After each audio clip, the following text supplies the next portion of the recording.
Well, good afternoon, fellas. It's Saturday afternoon, and good to be with you, fellas, again. I hope everybody's doing well. And if not, I pray God's mercy and grace on you that you'll get to feeling better. We're finishing up this week with Ecclesiastes, and we're in the 12th chapter, and it'll be verses 1 to 14. And the title of the lesson today is What is Life About?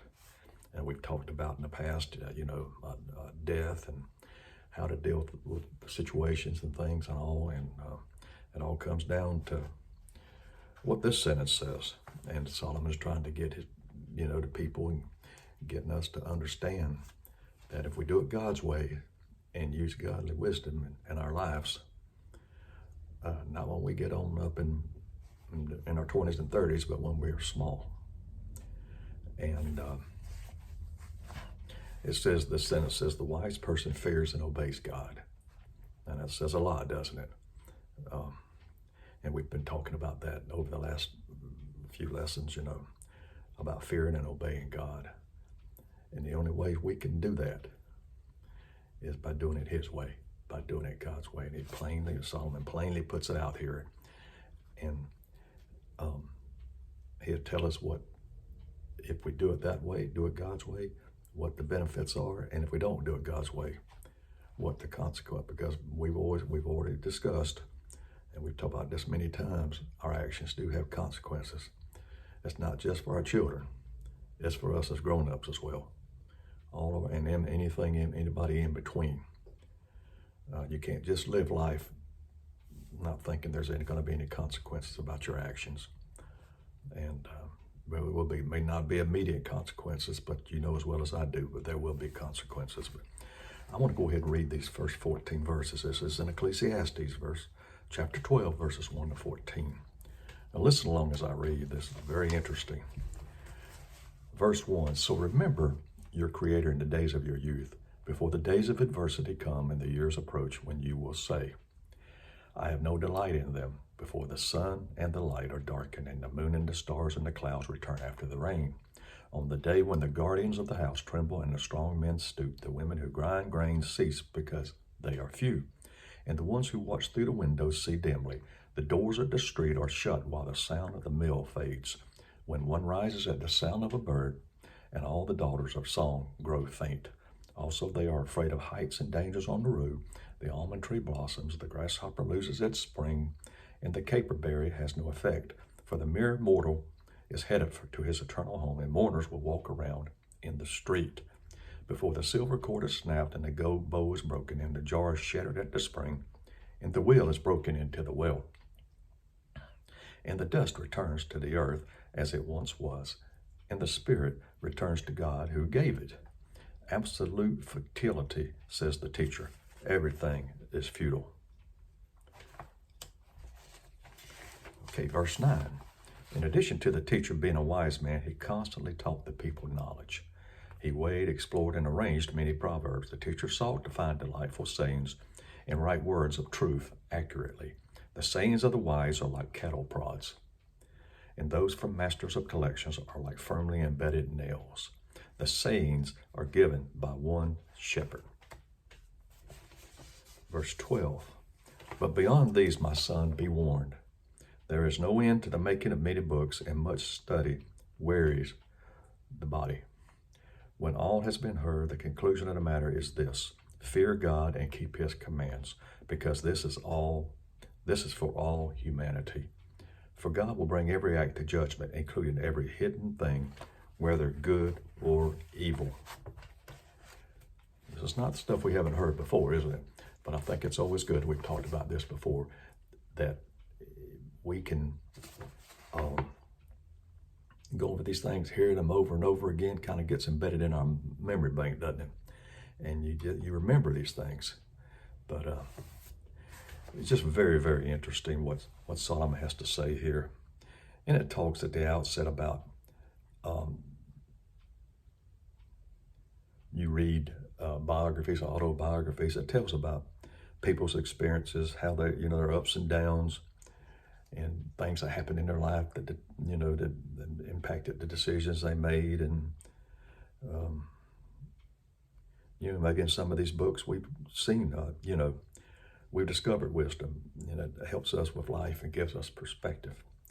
But the overview in Ecclesiastes in this chapter, the teacher, which we know that is Solomon, look back at life and emphasize the importance of finishing well, giving us wisdom that will help us live our lives well. And I can't help but think, you may or may not agree, this is just my opinion, but how much your parents, for us being a little bit older, have played a part in our lives, in our direction, taught us godly wisdom, taught us godly things when we were little. And that, as it should be, they should. They teach us when we're little, and that just, we're like, children are like sponges, they take it all in. And you have to really be careful what we have to watch what we say around our grandchildren, because they're listening and they're watching, and they can hear, and they'll throw it back up at you. So I need to be careful what I do say around them. We all do around our grandchildren, what we say around them, because they're watching, they're looking, aren't they? And they're very smart. Just because they're little people doesn't mean that they're not taking in what's being said and done and around them. But it has such an impact on children, so you start them out when they're little, whatever, read them godly books and stuff appropriate for their age, and just continue on as they get older, and then when they get up in elementary school, they'll have that foundation, won't they? And I just really think it does. I mean, I think parents really play, and that's why, God ordained marriage and a couple having children and all, and then bringing them up in the admonition of the Lord, and bringing them up in a godlike atmosphere with godly wisdom, even on young little people. And, I think it's just very, very important. And you're going to see why, as we go on into this lesson. But it says in the book of Ecclesiastes, they teach at least 10 essential truths for living life under the sun. And this is on page 119. I'm just going to read them briefly, just parts of them. Anything that does not have eternal value has no significant value. The wise person will find meaning in life through faith in God. Time is a gift from God. Obedience to God is more important than the religious expressions of devotion. Wise people trust God and His sovereign will for their lives. God is not impressed with human efforts to achieve righteousness. He is pleased with humble devotion to Him. Wisdom involves recognizing one's own sin and leads to having compassion on others who are also sinners. Wise people live their lives with a proper perspective of their mortality. Wise people enjoy the life and blessings God has given them. Wise people fear God and obey His word, realizing they will give an account to Him for how they live their lives. Are those not true statements? They really are important. And man, that's just strong guidelines to go by. If we do all of that, we'll be in good standing with the Lord. But the first few verses talks about all the adversity in your lives as you grow older and all, and the things. And that's why it's so important. I'm just talking about teaching while they're young. Don't wait until they're 15 or 20 years old. I mean, better late than never, but a much easier road to walk and navigate if you start instilling this in your children when they're young. And it just makes all the difference in the world. And it just makes a statement here, Solomon talking to, overview of two statements, talking about two conclusions. Where it says, first, remember God, walk His path of wisdom, and enjoy the blessings such a life contains. Second, fear God and keep His commandments, because God will hold everyone accountable for what they have done in life at the judgment. And just like I mentioned, to enjoy life to the fullest, you should begin living for God in the days of your youth. And that's where the parents come in, I just mentioned. 3 considerations concerning God that young people should take into account. They should realize, or should be taught, that everything they have comes from God, their Creator. Everything they are and everything they have is from Him. It depends on Him. Enjoy the blessing, to enjoy the blessings of God, blessings God has given while they can. The window of opportunity to do so is small. Third, keep in mind that the day is coming when God will hold them accountable for how they live their lives. Failing to remember God in one's youth invites sorrowful regrets, both later in this life and at the final judgment. So if they remember the Lord, in their youth, and that, that's all of us. And I feel like, education starts at home. And godly wisdom, that starts at home, to me. And I just think that's very, very important. That's why the family unit is so vital, not in the eyes of the world today, but in God's eyes it still is. And that's where we have to be discerning and just say, okay, well, I'm going to do it this way. I don't care what the world's doing. You got all kind of people with every opinion under the sun about the way you should do things. And this is the best way, and that's the best way. But none of it includes God. So we have to make a choice here, have to be, we want to do it God's way, and that includes our children. And then hopefully as we were growing up, even you can remember back when you were little, what did you do? How did your parents feel about church and about God and the wisdom and all that Solomon's talking about here? See, so if our tanks were filled up when we were little, well, guess what? We can pass it on. That's what we're supposed to do. And I just think that's the best way to go, because, there's a small window, your years go by. I mean, my gracious, I can't even believe I just had another birthday and how old I am now. I don't dwell on it very much, but when I do think about it, and then I go to a football game last night, and I see all these young people, and my grandyoungin who's 15 years old, and I think he's old, and then I look at me and I say, oh my gracious. But, that's why that window of opportunity is small, and it's closing, and one day we'll have to, give an account. In verses 2-5, it talks about several metaphors and to describe the deterioration of the body as old age approaches. And this is everything, guys, from, it just includes everything. I'm talking about from head to toe. And some of us, and I'm speaking about me, some of us can really agree with this, from your seeing to your teeth, to what you hear, what you say, your bodily functions, things that you could do when you were little, that you can't quite do those same things now, get dizzy, don't like heights, it's all kind of things. Whether, when we're born, we're starting to die. And these things, as you get older, you can't do, That's why I've told people before, so, man, if you didn't take care of yourself when you were little, you did crazy things physically, jumping off of buildings or whatever you did, jumping fences, acting. We used to play some tackle football out behind one of the elementary schools here when I was younger. Certainly not recently, but when I was younger, we did. And man, we didn't have any pads. You could hear the meat popping, and man, I can't even imagine. I never broke anything, but I was a little sore. But I get sore just thinking about it now. But those things. But we're all kind of, everything's deteriorating, and that's why it's so important, that we do these things while we have that chance. Do what we can when we can, even being a little bit older. There's things that we can still do, maybe not at the speed that we used to be able to do it, but we can still do. There's still ministries and different things that we can do. And Solomon stated that everything done under the sun is fleeting and therefore meaningless. It means anything that has no eternal value in reality has no value at all. And everything that we do, it needs to have, we need to think in terms of eternal value, what kind of eternity, But, we need to keep that, and that's where our focus needs to be, right? We need to have that. Do those things in our later years,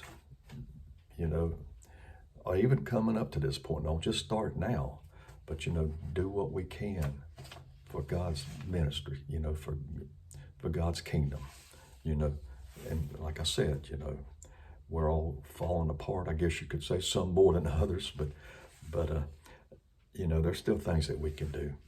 So that's where we need to, you know, keep our focus, you know, and but starting it at a young age, that's so vitally important, because these years go by a lot quicker than we really realize or really want them to.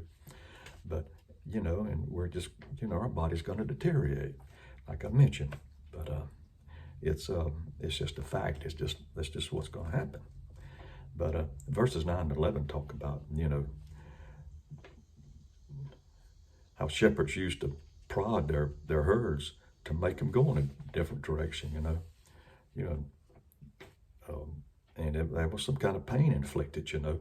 But it says, you know, Solomon's saying that learning and taking heed to wise instruction is often demanding and painful. All true wisdom is given by one shepherd, and this shepherd is God, and all true wisdom comes from God, ultimately leads to God.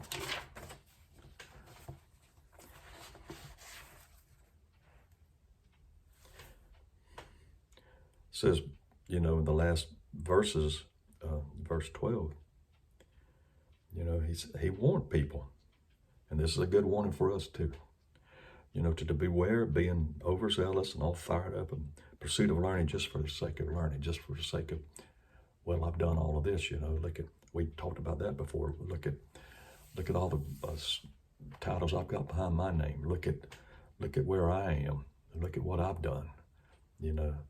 All about me. It gets, the selfishness gets into the picture. I mean, there's nothing wrong with education. Understand what I'm saying. Don't let that be the end all to be all. You know, that I get 5 degrees. You know, I've arrived. You know, we need to be focused. That, you know, you can do all of that, but don't lose focus of the Lord and His godly wisdom. I mean, there's many intelligent people with a lot of degrees that are doing this God's way, that the wisdom of the Lord directs their life. And that's the way it should be.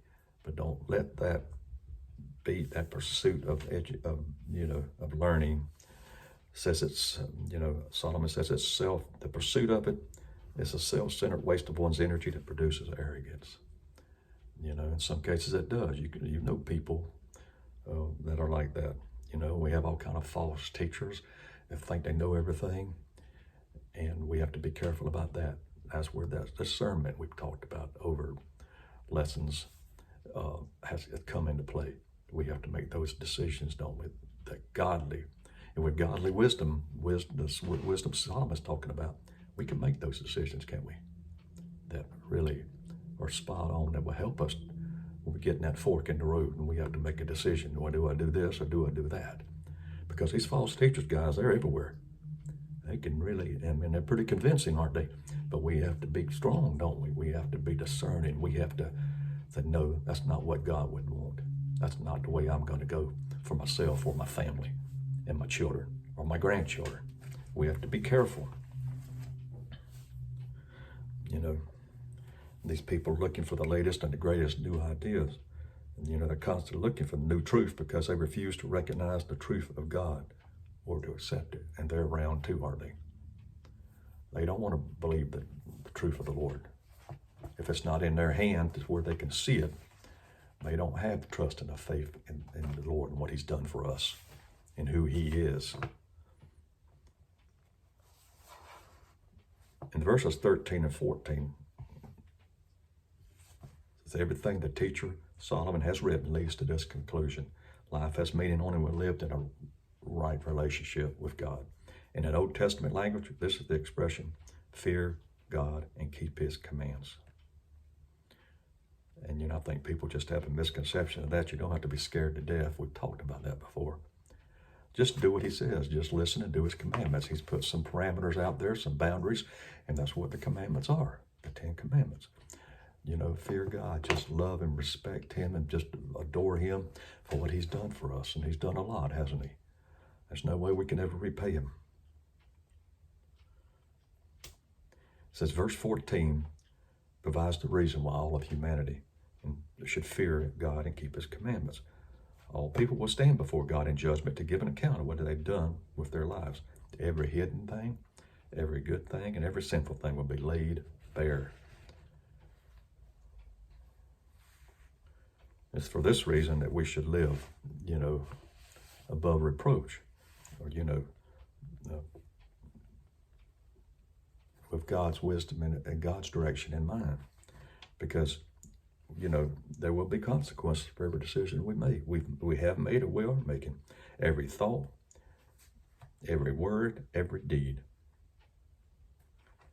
That's because of this, Solomon begged his audience to fear and obey God.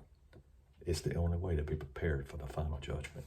It's pretty much point blank. There's no room for error. There's no fence riding. There's no ifs, ands, or buts. That's just the way it is. There's no multiple choice here. So, it's plain spoken, not hard to understand.